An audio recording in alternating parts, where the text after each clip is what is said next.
Hello and welcome to Father's Refuge podcast. My name is James Moffitt, and I will be your host. This is episode 7, and in episode 7, I'm going to share with you a celebration of life for my 38-year-old son, Jeremy Moffitt, who passed away in the end of January of this year, 2025. He was 38 years old.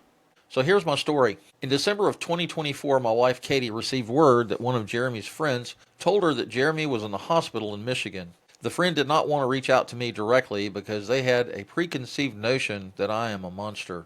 I wound up connecting with Jeremy's stepdad, Mark, who was in the loop about the situation.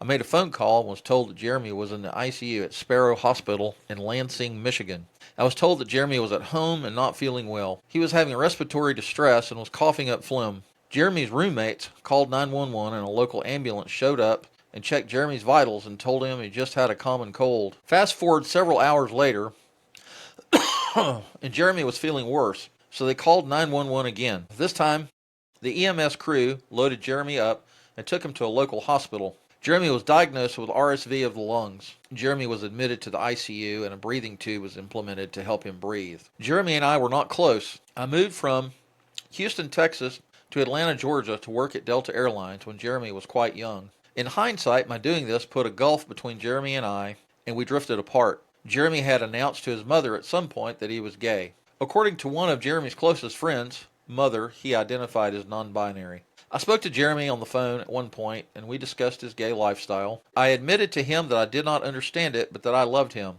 I told him that I would not stand in judgment over his life choices. I wanted Jeremy to be happy, healthy, and enjoy life in whatever way he wanted to. Jeremy was in the ICU at Sparrow Hospital for 5 weeks.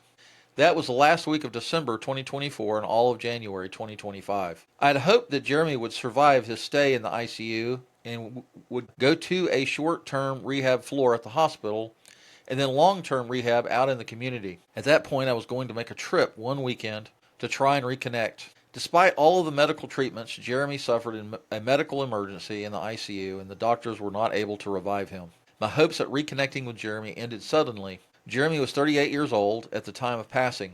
He was survived by his close friends, myself, and my wife, and his stepdad who lived in Connecticut at the time. Jeremy Moffitt was my first child from my first marriage. I had court-ordered visitation with Jeremy while I was still living in Houston, Texas. I remember one day I had ridden the bus line to go pick Jeremy up from his grandmother's home. As we were walking in the rain from the bus stop to where I was living, I heard Jeremy say, "This is entirely too much walking, Dad." And I looked back at him and kind of laughed, and I said, "What are you talking about?" He said, "This is entirely too much walking." Jeremy was instrumental in Katie, my current wife, and I getting together and getting married 35. Katie and I met at the MASH party for the singles at the Christian Life Center at First Baptist Church in Houston, Texas. I was playing volleyball with some of the other singles, and I had Jeremy with me. I think he was 3 or 4 years old. Katie asked me if she could watch him while I played volleyball, and I said sure. Katie has always loved Jeremy as he was one of her own children. Neither one of us was happy about the fact that we were not close. Jeremy was an artist, and he loved to draw computer graphics. When Jessica passed away in 2001, I registered an internet domain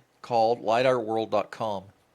Katie and I had a blog where we wrote about Jessica. Jeremy created a graphic for that website that had the words "Light Our World" and had a lighthouse showing a bright light into our world. The circle of life for Jeremy is now complete. He is the second child of 4 that has passed on before us.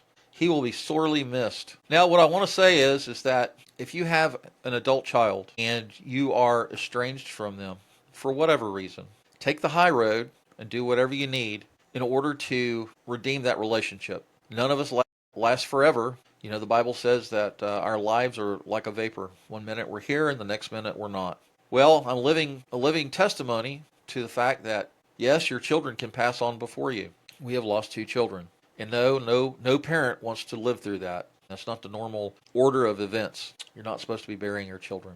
So if you have an adult child that you are not close to, no matter what their age, do what you can to bury the hatchet, forgive them of their trespasses, whatever that might be. Own up to your mistakes. Ask for forgiveness. Ask your child to forgive you. Talk it out.